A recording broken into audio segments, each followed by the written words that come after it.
இந்த விஜய் சார் பற்றி சொன்னீங்க, அந்த சார் எப்படி இருக்காரு? அந்த சார் ரொம்ப நல்லா இருக்கார். அவர் ரொம்ப நல்லா இருக்கணும். அவர் எங்கள் ஃபேமிலியில் ஒருத்தர்.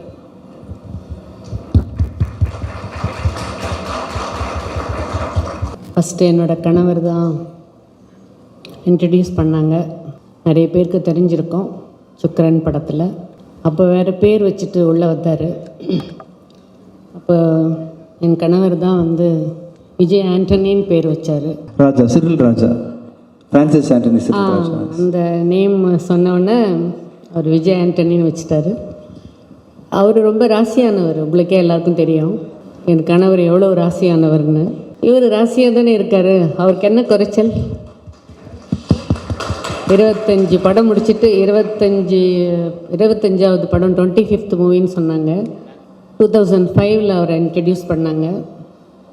மியூசிக் டைரக்டராக நல்லா வந்துட்டு இருந்தார். திடீர்னு அவருக்கு நடிக்கணும்னு ஆசை வந்து அவர் செலக்ட் பண்ணுற ஸ்டோரிஸ் வந்து நான் எல்லா மூவிஸும் பார்த்துருக்கேன். அவரோட செலக்ட் பண்ணுற சப்ஜெக்டு அவரோட புதுசாக இருக்கும்.